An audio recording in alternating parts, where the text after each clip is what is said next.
नमस्कार। दीर्घ संधि कंप्लीट हो चुकी है। अब दीर्घ संधि के बाद में अगली संधि है आपके गुण संधि। देखिएगा,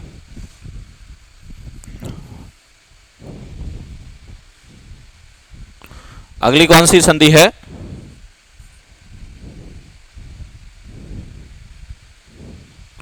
गुण संधि है।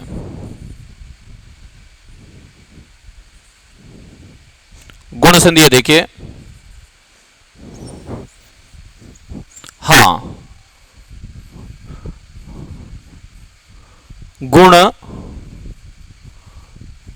स्वर संधि बिल्कुल इजी है, आराम से पढ़ो, संधि समझ में आ जाएगी। जैसे ही आपको दीर्घ संधि समझ में आई वैसे के वैसे गुण संधि समझ में आ जाएगी। बस आपका क्या काम है? केवल और केवल संधि को देखना, समझाने का काम मेरा है, समझ में आ जाएगा पक्का। देखो, पहला काम ये है कि जिस संधि के अंदर एक मात्रा होती है, संधि कौन सी है? गुण संधि है। जहां पर एक मात्रा है, संधि कौन सी? गुण संधि। यानी कि पहला काम आपका यही है कि किसी भी संधि की क्या करो, आप पहचान करो। किसी भी संधि की आनी चाहिए, पहचान आनी चाहिए। दूसरा काम क्या है? विच्छेद करना। तो यह ध्यान रखना है, जहां पर आपको एक मात्रा दिख रही है वहीं से संधि का क्या हो जाएगा? विच्छेद हो जाएगा। इसका मतलब ये हुआ कि अब आपने दूसरा काम भी सीख लिया है कि विच्छेद कैसे करना है, विच्छेद कहां से करना है। दो काम हो चुके हैं। वापस सुनिएगा, जहां एक मात्रा है, संधि कौन सी? गुण संधि। जहां एक मात्रा है वहीं से संधि का क्या होगा? विच्छेद होगा। ठीक है। अब बचा है कि तीसरा काम कि भाई विच्छेद कैसे करे, कहां से करे। तो देखो, इसके अंदर एक तो है एक ही मात्रा और एक है ओ की मात्रा। सुनिएगा, अगर विच्छेद करने के बाद में जहां आप विच्छेद में जाते हो, अगर आपको एक ही मात्रा दिखती है तो आप ए के पास चले जाइए। विच्छेद करते समय आपको ओ की मात्रा दिखती है तो आप ओ के पास चले जाइए। फिर जहां आपको एक मात्रा दिखती है वहीं से संधि का विच्छेद कर दीजिए, और जहां आपको एक मात्रा दिखती है वहीं से संधि का विच्छेद कर दीजिए। यानी ये आपका काम कौन सा है? तीसरा काम है। अब आपको पता होना चाहिए, ये जो ए स्वर है ये ऐसा स्वर है कि प्लस के पहले ये किस में जाएगा? आ में जाएगा, और प्लस के बाद में किस में जाएगा? ई में जाएगा। क्योंकि दीर्घ संधि, इसके पहले दीर्घ संधि थी, प्लस के पहले और प्लस के बाद में दोनों स्वर समान थे। लेकिन यहां पर मित्रों कैसे स्वर आ रहे हैं? भिन्न स्वर आ रहे हैं। भिन्न स्वर क्यों आ रहे हैं? क्योंकि ये जो स्वर हैं ये कैसे स्वर हैं? ये संयुक्त स्वर है, और संयुक्त स्वर जो भी होता है वो कैसा स्वर होता है? वो भिन्न स्वर होता है। दीर्घ स्वर आपके 3 हैं, संयुक्त स्वर आपके 4 हैं, जो 2 तो आपके गुण संधि में काम आ रहे हैं और 2 आगे आपके वृद्धि संधि के अंदर काम में आएंगे। और यहां पर देखिएगा तो यानी कि प्लस के पहले जाओगे तो आप किस में जाओगे? ए में जाओगे, और प्लस के बाद में जाओगे तो आप किस में जाओगे? ई में जाओगे।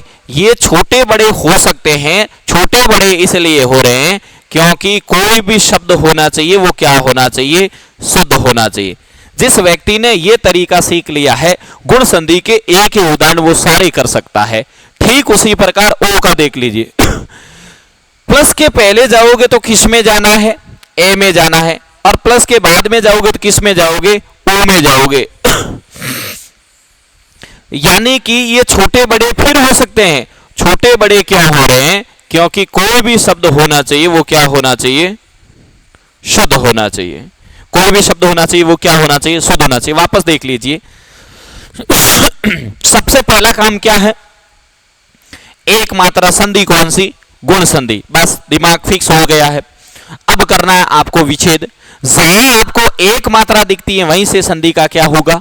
विच्छेद होगा। यानी कि अब आपने विच्छेद करने का तरीका भी सीख लिया है।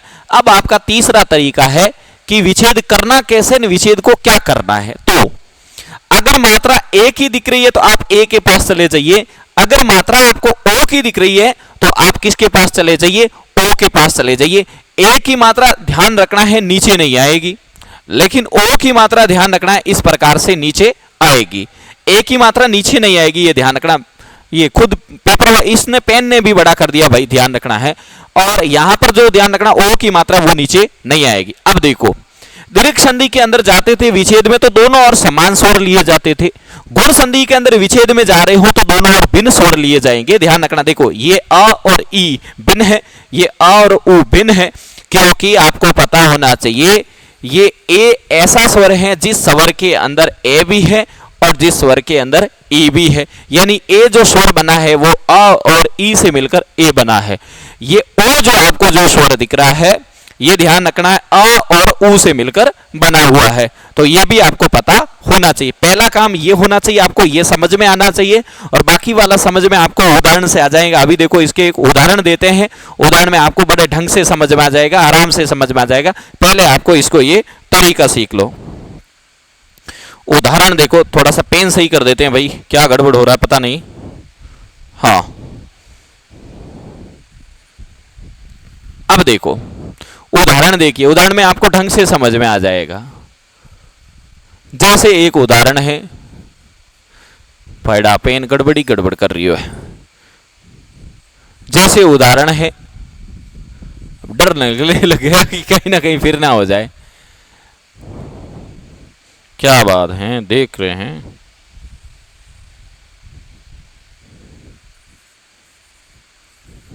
चलो अब नहीं होगा। देखो राकेश, पहला काम है एक मात्रा संधि कौन सी, गुण संधि। दिमाग फिक्स हो गया, एक मात्रा गुण संधि है, ठीक है।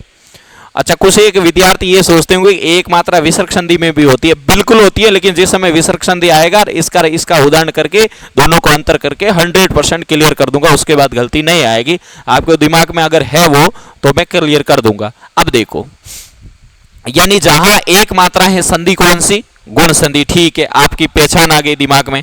दूसरा काम है यार विच्छेद कैसे करे, तो जहां आपको एक मात्रा दिख रही है वहीं से संधि का क्या होगा, विच्छेद होगा। दो काम अब आपके हो चुके हैं। तीसरा काम क्या है, तीसरा काम यह है कि ये मात्रा किसकी है, तो मैंने कहा था एक ही मात्रा नीचे नहीं आती है, तो देखो ये नीचे नहीं है, इसका मतलब है कि इसके अंदर स्वर कौन सा है, ए। अब आपको भी पता है ए ऐसा स्वर है जो प्लस के पहले किस में जाएगा, आ में जाएगा, और प्लस के बाद में किस में जाएगा, ई में जाएगा।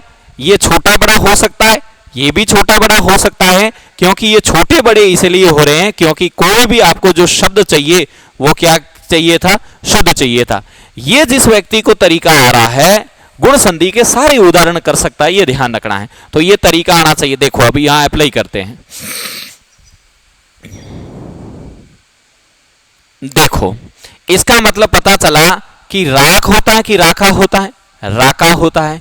इसमें ई की मात्रा छोटी आएगी बड़ी आएगी, इसमें ई की मात्रा छोटी आती है और इंद्र में ई की मात्रा इसमें ई की मात्रा बड़ी आती है, इंद्र में ई की मात्रा क्या आती है, छोटी आती है। अब देखो ये लिखा गया है राखा, पूर्णिमा की रात। एक तो राखा का विलोम शब्द आना चाहिए, कुहू, इसका मतलब क्या है, इसका मतलब है काली रात, मतलब दोनों ही आपस में क्या हो चुके हैं, विलोम शब्द क्लियर हो चुके हैं। अब देखो राकेश, राकेश के जो पर्यायवाची है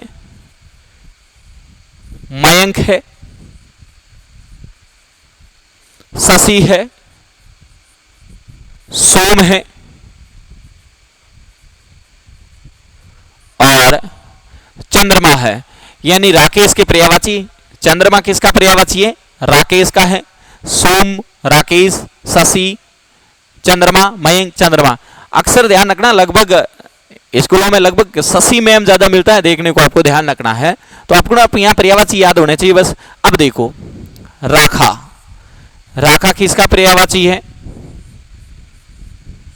रात का है।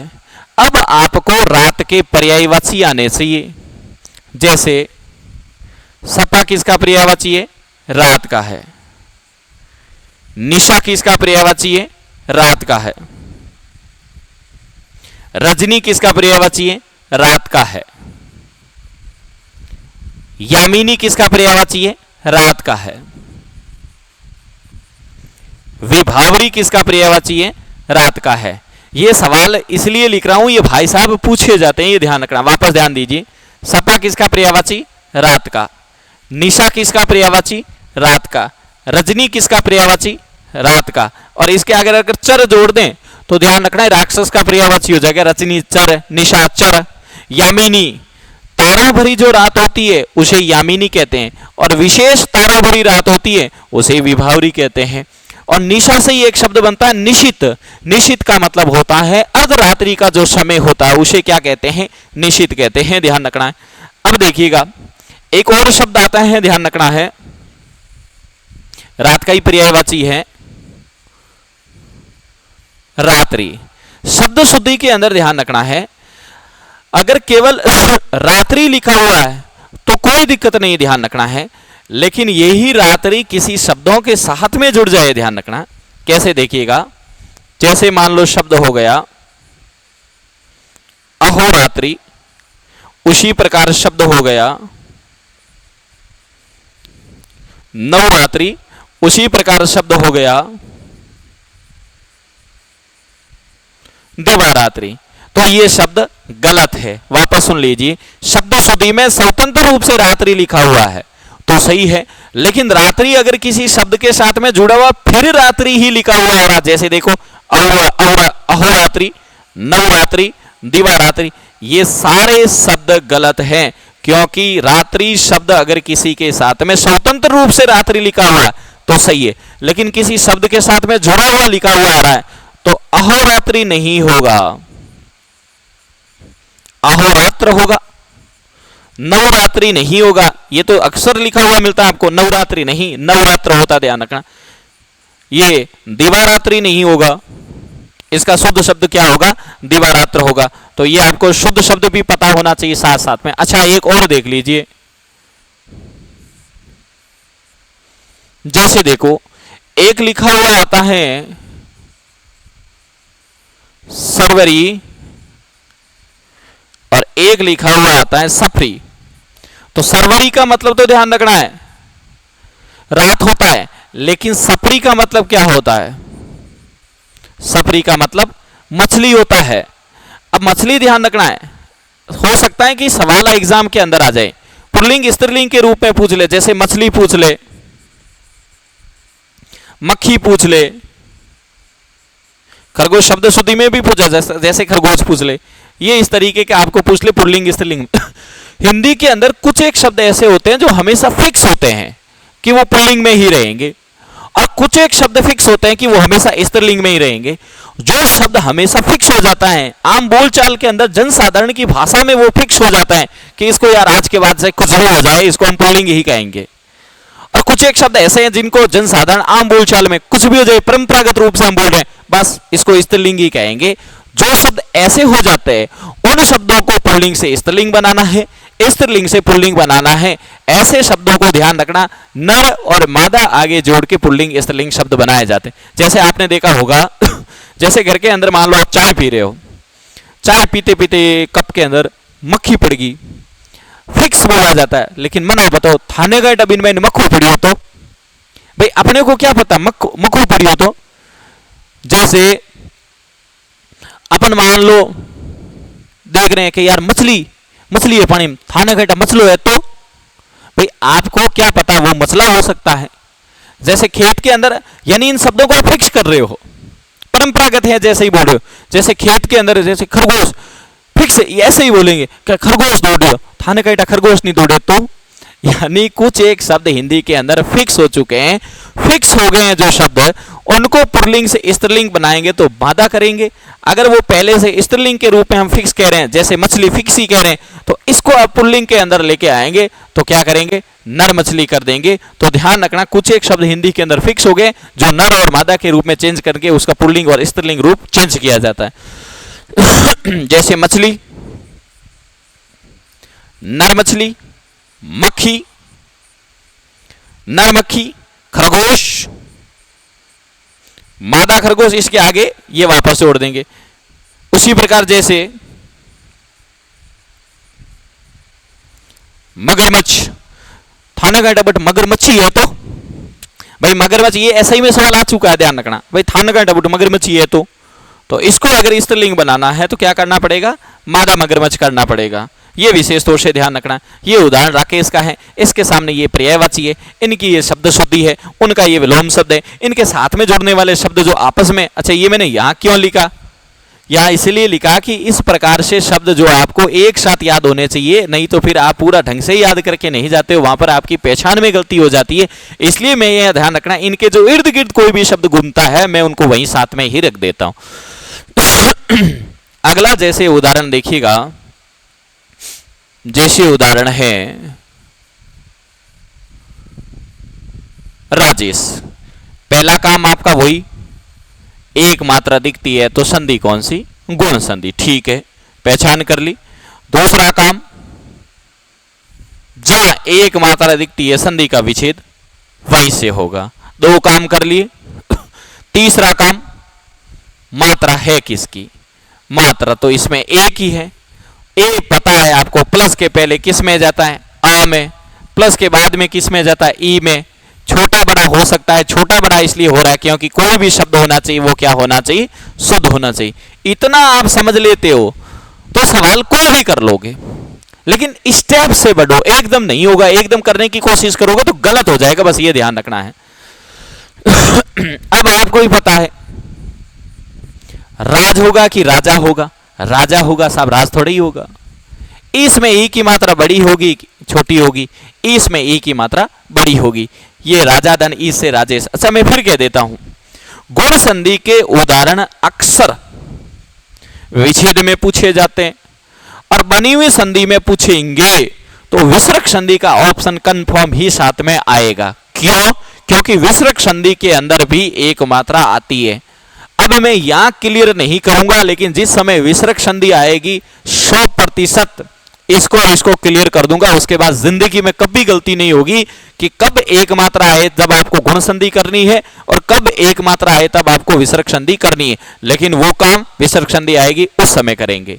अब सुनो, ये है राजा, एक राजा का पर्यायवाची भी हो सकता है कि पेपर के अंदर पूछ ले कि नृप किसका पर्यायवाची है, नृप राजा का पर्यायवाची है। अच्छा, प्राचीन समय के अंदर आपने देखा होगा कि राजा जब भी युद्ध करने के लिए जाता था तो क्या लेके जाते थे भाई साहब, प्राचीन समय में युद्ध करने के लिए जाते थे राजा, या तो तलवार लेके जाते थे या तीर लेके जाते थे या फिर क्या लेके जाते थे,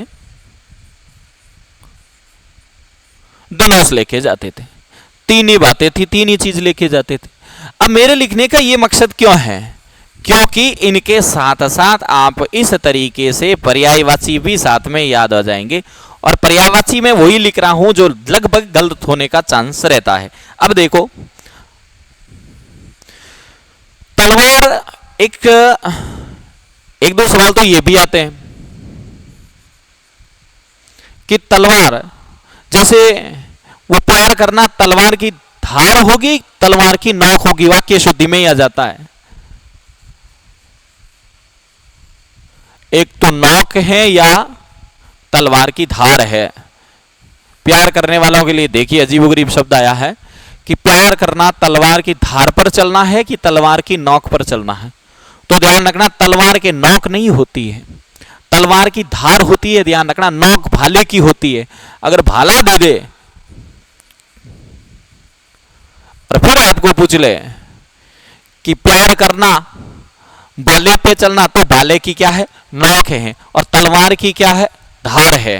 फिर आपको यह भी पता होना चाहिए तलवार अस्त्र शब्द है कि शस्त्र शब्द है। मित्रों ध्यान रखना है, बिल्कुल इजी है। जो चीज साथ में रहती है और फिर उससे मान लो वार कर देते हो तो वो चीज ध्यान रखना, साथ में है चीज वो शस्त्र है। साथ में होते हुए चीज हमारे हाथ से छिटक रही है और उसके बाद में वार कर रही है, ध्यान रखना, तो वो चीज अस्त्र है, ध्यान रखना है। तो फिर तलवार कहां आ जाएगा, आपके शस्त्र के अंदर आ जाएगा। और तीर आपका कहां आ जाएगा,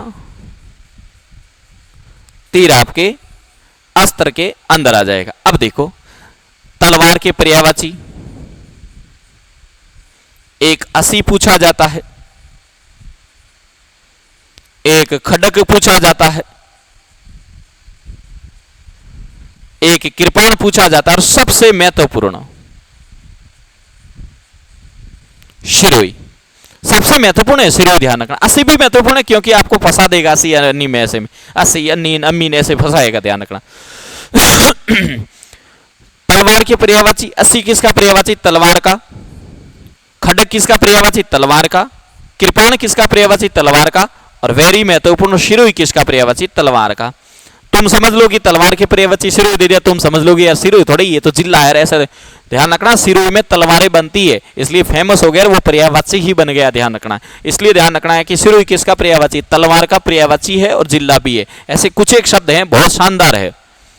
बात तीर की आ रही है, देखो अन्नी किसका पर्यायवाची है? तीर का है। सहायक किसका पर्यायवाची है? तीर का है। विषि किसका पर्यायवाची है? तीर का है। शर किसका पर्यायवाची है? तीर का।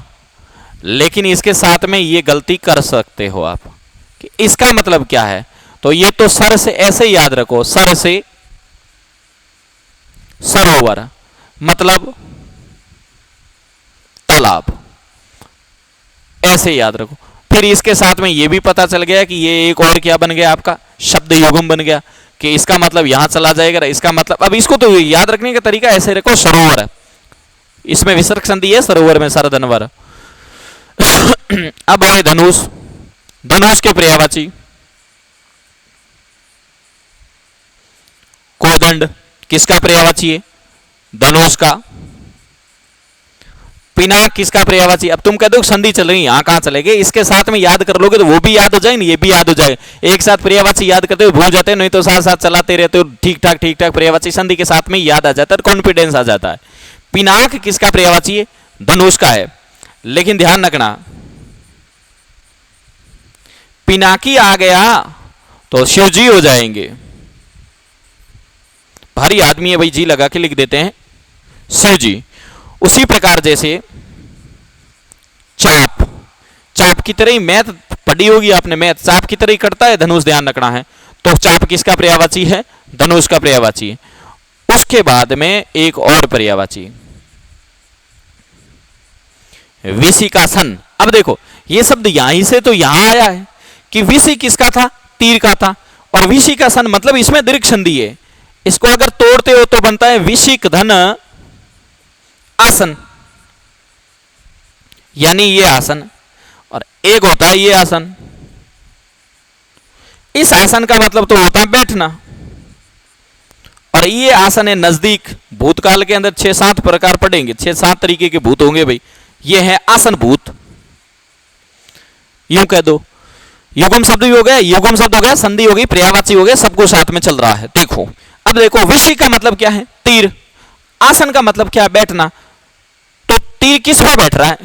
तीर तो धनुष पर बैठ रहा है, तो बैठ कहां रहा है? धनुष पे। तो पर्यायवाची किसका हो गया? धनुष का हो गया।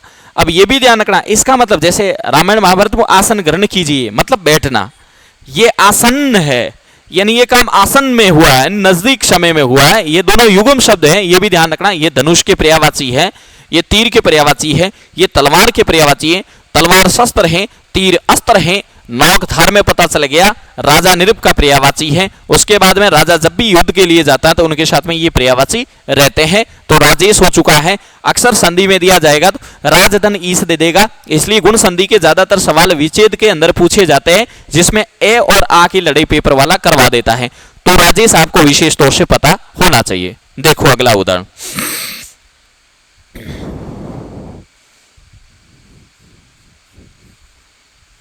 अगला उदाहरण है सुरेंद्र। अब बार बार वही बात, एक मात्रा संधि कौन सी? गुण। एक मात्रा है, वहीं से संधि का क्या होगा? विच्छेद।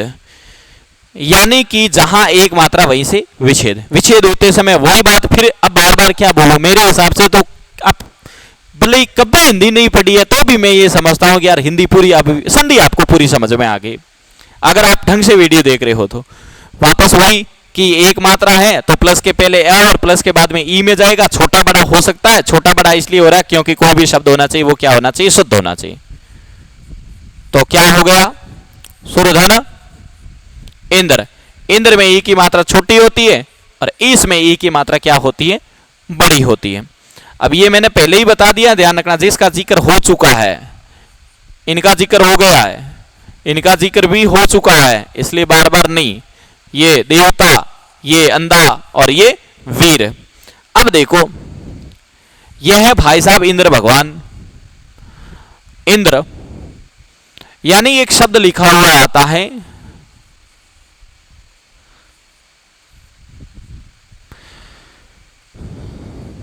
पुरंदर, और एक शब्द लिखा हुआ आता है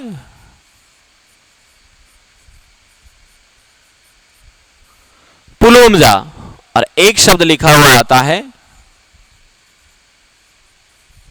पुंडरीक।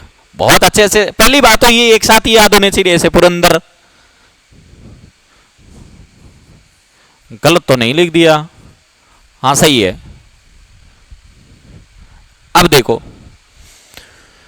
पुलोमजा, पुंडरीक और पुरंदर तीनों एक जैसे शब्द है, एक साथ ही आ सकते हैं। देखो, ये जो पर्यायवाची है ये कहां पर आ जाएगा, इंद्र के अंदर आ जाएगा।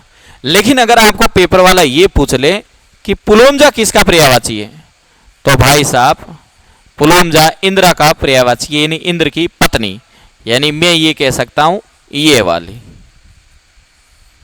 सची। कहा बोला जाता एडिपस तो पच कहीं सच्ची है, यानी इंद्राणी, इंद्र की पत्नी, ध्यान रखना।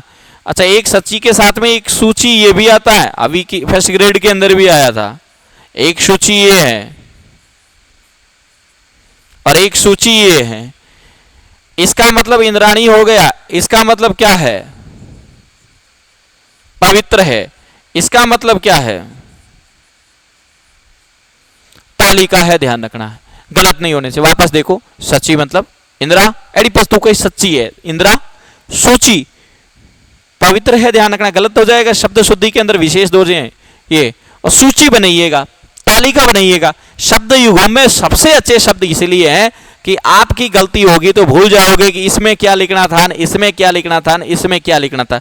मैं कहता हूं ऐसे शब्द भले 5 मिनट देखो, लेकिन 5 मिनट पूरे देखो, ढंग से देखो। क्यों? क्योंकि ढंग से नहीं देखे हुए शब्द अगर आपको याद भी है, सेवल पेपर में आ गया तो ये गलत हो जाएंगे, इसलिए इनको ढंग से याद करना है। अब आता है साहब पुंडरीक, किसका पर्यायवाची है?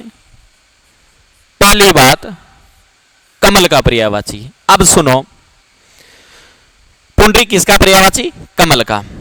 एक सवाल तो यही पूछा जाता है, शब्द युगों में पूछा जाता है, इसमें से बताओ कौन सा है कमल? शब्द युगों में बहुत ज्यादा पूछा जाता है, याद रखो।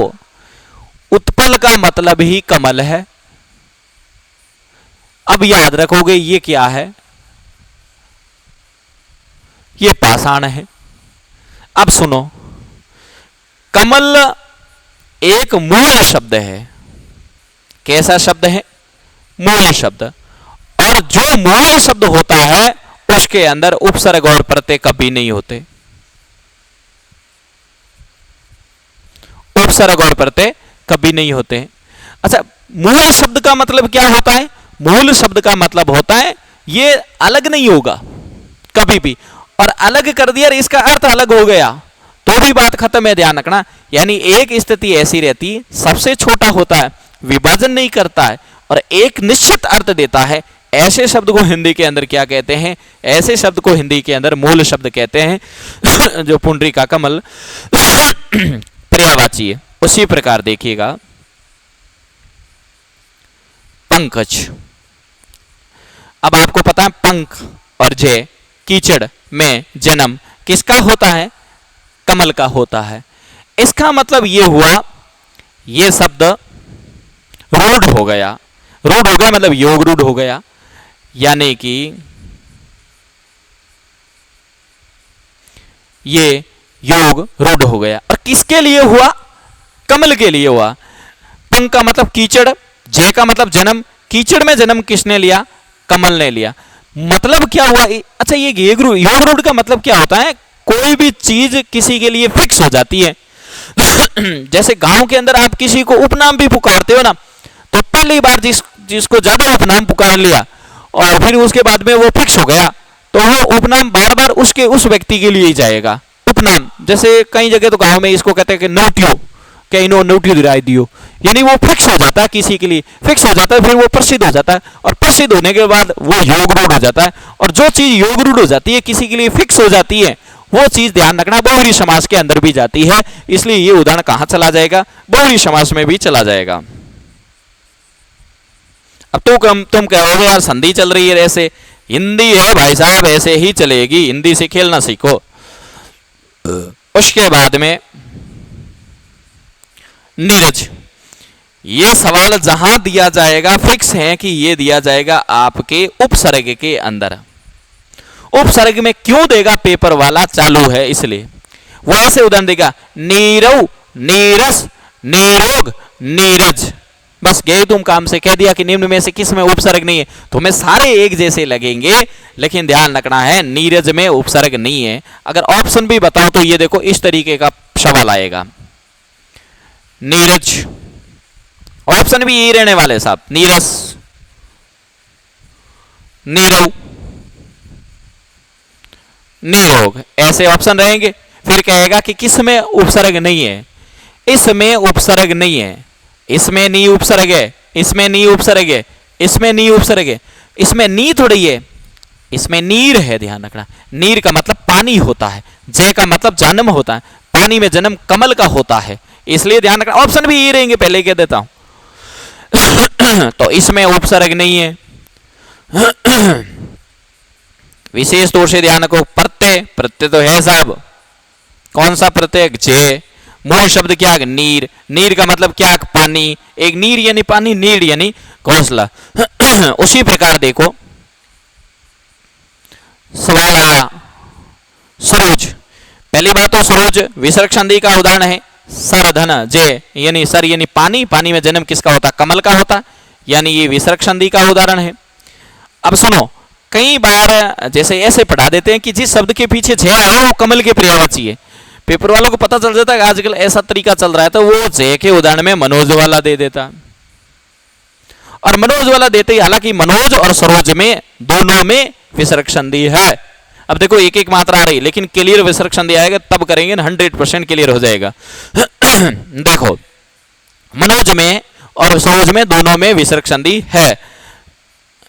यानी कि आप यूं समझ लो कि जहां जे आते ही कमल के पर्यायवाची नहीं, मन है मतलब जन्म, मन से जन्म कौन लेता है, कामदेव, तो ये पर्यायवाची किसका हो गया, ये तो कामदेव का हो गया। उसी प्रकार देखो राजीव, नलीन, सतदल, एक राजीव नयन लिखा, एक अरविंद और है, नाम ही है याद रख लो, अरविंद, अरविंद भी कमल का पर्यायवाची है। राजीव के साथ में नयन जुड़ा हुआ आ जाएगा तो ध्यान रखना बहुरी समास का उदाहरण हो जाएगा। मतलब एक ही बात है, जहां भगवान है वो सारे बहुरी समास के उदाहरण है। तो सुरेंद्र में देख लेना, इस तरीके से आपको समझ में आ जाएगा, आराम से हो जाएंगे। ध्यान रखना ये साथ साथ पढ़ाया जा रहा है, आपको साथ में दिया जा रहा है, ध्यान रखना। अगला उदाहरण देखिएगा, अगला उदाहरण है मृगेंद्र, बहुत अच्छे उदाहरण है भाई, आएंगे एग्जाम, मजे से पढ़ो तुम। एक मात्रा, कौन सी संधि, गुण संधि, जहां एक मात्रा है वहीं से संधि का क्या होगा, विच्छेद होगा, और जहां से विच्छेद होता है मात्रा एक ही, एक ओ की है, एक ही मात्रा है। एक ऐसा स्वर है कि प्लस के पहले ए में जाएगा, प्लस के बाद में ई में जाएगा, छोटा बड़ा हो सकता है। छोटा बड़ा इसलिए हो रहा है क्योंकि कोई भी शब्द होना चाहिए वो क्या होना चाहिए, शुद्ध होना चाहिए। तो फिर क्या हो गया, मृगधन इंद्र, यानी मृगेंद्र। अब आपको पता है कि मृग किसका पर्यायवाची है, मृग है हरिण का, इंद्र का मतलब राजा, यानी हरिणों के राजा कौन है, सिंह है। तो फिर मृगेंद्र किसका पर्यायवाची हुआ, सिंह का हुआ। अच्छा एक सवाल यह भी पूछा जाता है, कई बार पूछ लिया जाता है युग्म शब्द में, कि इसमें से अगर तुम्हें पूछ ले कौन सा है सिंह, एक ये दे दिया। अब देखो ऐसे सवाल तो यार याद करके जाओगे तो भी गलत। देखो या बस गए काम से। केसरी केसरी, तो इस केसरी का मतलब तो है सिंह की गर्दन के बाल, और इस केसरी का मतलब है सुगंधित पदार्थ। ये वो कहते हैं दाने दाने में है केसर का दम, यही है भाई, पता नहीं दम है कि नहीं है, लेकिन ये तो यही है। और इस केसरी का मतलब है सिंह की गर्दन के बाल। अब तुम भूल जाओगे, पहले तुम्हें याद तो कर लोगे कि यार एक में सिंह की गर्दन के बाल है और एक में सुगंधित पदार्थ है, फिर भूलोगे ऐसे कि कहां करना है। फिर याद रखने का तरीका देखो, सह सड़क, बस अब सी पकड़ दोगे आप, याद रह जाएगा। और इसको कि दाने दाने में केसर का दम, अच्छा सुगंधित पदार्थ, याद होने चाहिए सुगंधित पदार्थ, ऐसे ध्यान रखना ये। अच्छा एक ध्यान रखना, एक हरिण होता है, एक हिरन होता है, ये तत्सम शब्द है, ये तद्भव शब्द है। वजह न का प्रयोग तत्सम में किया जाता है, न का प्रयोग तद्भव में किया जाता है। शब्द शुद्धि के अंदर ऐसे करके दे देंगे, ऐसे करके दे देंगे, इसलिए दोनों ही क्या है, गलत है। तो फिर आपको इस तरीके से याद होना चाहिए। ये मृगेंद्र है, एक अच्छा पर्यायवाची है, मैं कई बार लिखता हूं, पहले भी लिखा था।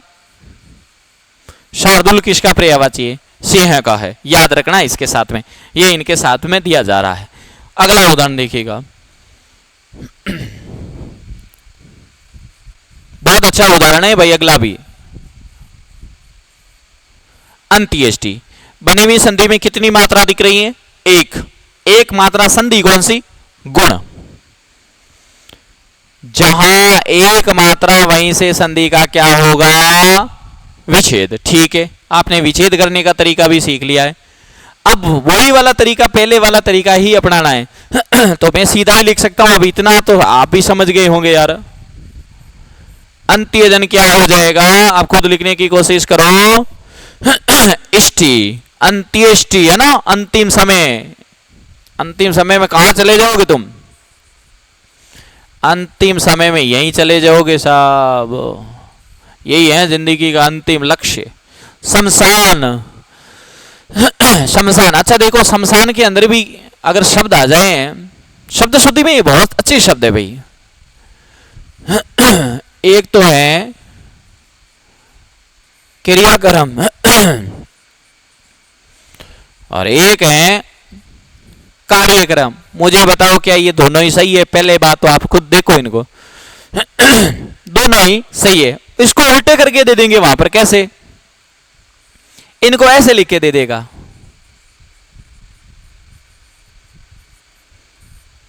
गया काम से। इनको कैसे लिख के दे देगा,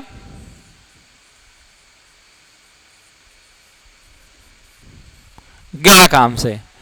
तो क्रियाक्रम अंतिम समय में ही होगा, कार्यक्रम 26 जनवरी 15 अगस्त को होता है। तो कर्म का मतलब तो संख्या है, तो कार्यक्रम में संख्या ही तो होती है कि अब पहले ये होगा, झंडारोहण होगा, गीत होगा, ये परेड होगी, ये जो भी है, तो कार्यक्रम की संख्या होती है कि इसके बाद ये होगा, इसके बाद ये होगा, ये होगा। और ये कर्म का मतलब होता है काम। तीन ही चीज होती है ना, देखो, कर्ता कर्म क्रिया, उल्टा चल रहा है, कर्ता कर्म क्रिया। कर्ता का तो हो गया, अब कर्म हो गया, क्रिया चल रही है, अंतिम समय, क्रिया अंतिम में ही आती है। अंतिम समय में जो काम चल रहा है, अंतिम समय की स्थिति आ चुकी है, इसलिए ये क्रिया कर्म चल रहा है, ध्यान रखना। तो ये सही होगा और ये शब्द शुद्धि में सही होगा, ये भी गलत है और ये भी क्या है, गलत है। अब देखो, आपको पता है, एक तो शमशान, शमशान के अंदर तुम्हें पता है दूसरे दिन तो विधियां होने के बाद में अखबार के अंदर कई बार अपन फोटो दिलवाते हैं। मुझे बताओ, ये दिलवाते हो तुम लोग यार, ये दिलवाते हो, कौन सा दिलवाते हो, अखबार में आता है, ये आएगा, वो लिखा हुआ आता है, संदेश फोटो होता है भाई कि इतने इतने तारीख को ये है। कौन सा आएगा, देखो इनमें से, ये आएगा शोक संदेश, ये शौक है, ध्यान रखना है। इस शौक का मतलब तो रुचि है ना। कोई शौकीन जीवड़े हुए नहीं, अलग अलग रुचि होती है शौकीन जीवड़े, यही है शौकीन में मूल शब्द वापस शौक और इन प्रत्यय आ रहा है। शौकीन, कुछ लोग इसके शौकीन होते हैं, बताओ जैसे एक दूत और एक दयूत, इनके अर्थ बताओ आप, फिर इनके अर्थ बताओ, कहां आपकी आदत है वो तो पता चले यार, इनके अर्थ भी बताओ।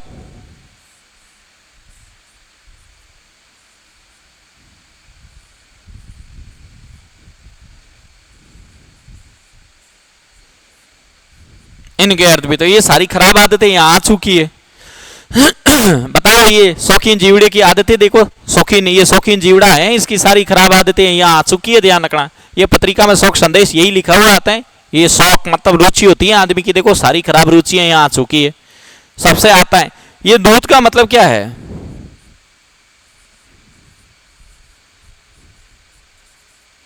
संदेश वाहक, दूती मतलब संदेश वाहिका, ये इंसान आएगा, ध्यान रखना। दूत, दयूत का मतलब होता है सांप जुआ, हाँ सबसे खराब आदत, नहीं खेलना है, ध्यान रखना है, क्योंकि अगर किसी व्यक्ति को इसमें चस्का लग गया तो गया काम से। ये चषक होता है, ये प्याला है, और ये आदत है, ये लग गई तो गए काम से तुम लोग। और ये दारू, ये शराब है, और इस दारू का मतलब क्या है, ये लकड़ी है। अब पहले तो ऐसे याद कर लो कि दारू लकड़ी, दारू शराब। अब याद रखने की, शराब बड़ी मात्रा कार छोटी का, तो शराब बड़ी खराब चीज होती है, शराब बड़ी खराब चीज होती है, शराब बड़ी खराब चीज होती है, तो वो बड़ी बस फिर याद हो जाएगा। और ये झूठा, सबरी के बोर है, क्या है, खाकर छोड़ा हुआ, उसे क्या कहते हैं, झूठा, झूठ बोलने वाला, झूठ से तो याद रह ही जाएगा आपको, झूठ बोलने वाला, उसको क्या कहेंगे, झूठा। तो ये हो गई अंत्येष्टि। अच्छा, इंसान को मोक्ष प्राप्ति करनी है तो कहां जाओगे रे भाई, यहां जाओगे कि यहां जाओगे, बताओ तो कहानी। ये है सम का मतलब मोक्ष, और इसका मतलब क्या है, सम्मान मतलब बराबर, है ना, याद रखना। अंत्येष्टि हो गई, पूरी अंत्येष्टि आपके क्लियर हो चुकी है। उसी प्रकार जैसे अगला उदाहरण देखिएगा, जैसे उदाहरण आ रहा है रमेश, उसी प्रकार उदाहरण आ रहा है कुड्डा केस। बहुत अच्छे उदाहरण है, शब्द शुद्धि में अच्छा पूछा जाता है। उसी प्रकार उदाहरण आ रहा है ऋषिकेश, और उसी प्रकार उदाहरण आ रहा है जितेंद्रिय। देखो पहला काम एक एक मात्रा, कौन सी संधि, गुण संधि। दूसरा काम, जहां एक एक मात्रा दिख रही वहीं से संधि का विच्छेद लेके आ जाओ, ठीक है, ठीक है, ठीक है, ठीक है। यानी जहां एक एक मात्रा आ रही वहीं से संधि का विच्छेद। अब देखो एक एक साथ कर सकते हो आप आराम से, बिल्कुल इजी है हिंदी, बस पढ़ाने वाला कोकुंडा होना चाहिए। अब देखो कि रम होगा कि रमा होगा, भाई साहब रमा होगा, रम तो ट्रिप्लेक्स होता है, हाँ जो 8 बजे के बाद चलाते हो तुम, वो बड़ी खराब चीज है, ध्यान रखना। ये रमा होगा, रमा धन ईश का क्या होगा, रमेश। क्यों, क्योंकि रमा का मतलब ही तो होता है लक्ष्मी, कमला, पद्मा। गांव के अंदर ही इसका उच्चारण ही गलत किया जाता है भाई साहब। ये इंदिरा, ये सारे लक्ष्मी, लक्ष्मी के जो लगभग उदाहरण आ रहे हैं वो भी गलत आ रहे हैं। देखो लक्ष्मी को गांव में लिक्ष्मी, लिक्ष्मी, गांव की बोर्ड की लुगियां बोले लिक्ष्मी, कमलन बोले कमली के ए कमली, और इंदिरन बोले इंद्र की के इंद्र की हित की ए इंद्र की कमली है। ऐसे देखो रामुड़ी, इस प्रकार से उदाहरण बनाए जा रहे हैं। तो ध्यान रखना, रमा लक्ष्मी, कमला, पद्मा, पद्मुड़ी, सारे अजीबोगरीब नाम है, ध्यान रखना। इंदिरा इंद्र की कहते हैं, लेकिन ये स्वर उच्चारण है इंदिरा। गांव वाले ध्यान रखना है, हिंदी को भी इंग्लिश की तरह शॉर्ट बोलते हैं, मुख सुख की वजह से बोलते हैं, मतलब मुंडे नहीं तो कौन जोड़ दे, शॉर्ट निकालो। मतलब वो गांव के अंदर जैसे कहते हैं ना उच्चारण, जैसे वो शुद्ध उच्चारण होता है पकवान, और गांव के अंदर पूछे क्या कहीं कि 5 पकवान, कि 5 पकवान कहीं क्या लुकतीन, चकियान, भुजियान, इस तरीके से बोला। अच्छा एक बात ऐसा कभी देखा आपने बोलते हुए कि लुकती, चकियान, भुजिया, ऐसे कभी नहीं बोला जाता है। वो जैसे जैसे यूं याद करता जाता है, साथ साथ में बोलता जाता है, लुकतीन जितलर याद आ रही है, भुजियान जैसे पीछे याद आ रहा। तो ध्यान रखना, रमेश रमाधन ईस क्या हो जाए, किसका पर्यायवाची है, लक्ष्मी का है। गुड्डा का बहुत अच्छा शब्द शुद्धि में पूछा जाता है, शब्द शुद्धि में पूछा जाता है, शब्द शुद्धि में पूछे जाते हैं, ये दोनों शब्द शुद्धि में पूछे जाते हैं, गलत मत करना। तो क्या हो जाएगा, गुड्डा का धन ईस, गुड्डा का मतलब क्या है, नींद, मतलब नींद पर जिसने विजय प्राप्त की है, इसका मतलब पति होता है। तो नींद पर विजय प्राप्त किसने की है, अर्जुन, जिसको हम क्या कह सकते हैं, पार्थ।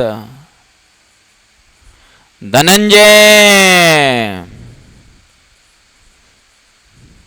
कौंते, कुंती के पुत्र को कौंते कहते हैं। पार्थ जो लगभग श्री कृष्ण भगवान कहते थे, अर्जुन के ये अनेक पर्यायवाची है, पर्यायवाची याद होने चाहिए ठीक ठाक। एक बार आरएस में ये पूछ लिया था कौंते में कौन सी संधि है, कुंती धन संधि थी नहीं, पढ़ते था, लेकिन आपको तो खोल के सही करके ऐसा सवाल कभी आप आगे भी आ जाए ना, तो शुद्ध शब्द कौन से है बस वो कर दो, बाकी वो देख लेंगे पेपर वाला जो भी होगा। गुड्डा का केस में गुण संधि है, ध्यान रखना, शब्द शुद्धि में भी पूछा जाता है। ये उदाहरण संधि में पूछा जा रहा है, शब्द शुद्धि में पूछा जा रहा है, वाक्यांश के लिए एक शब्द में पूछा जा रहा है, समास में पूछा जा रहा है,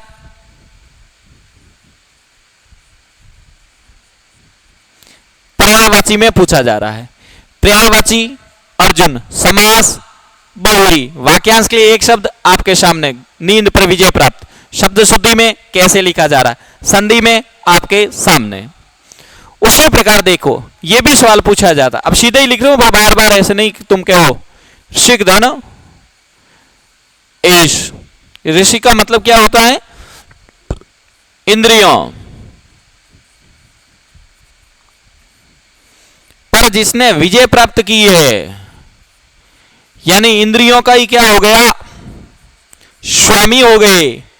कौन हो गए, विष्णु भगवान।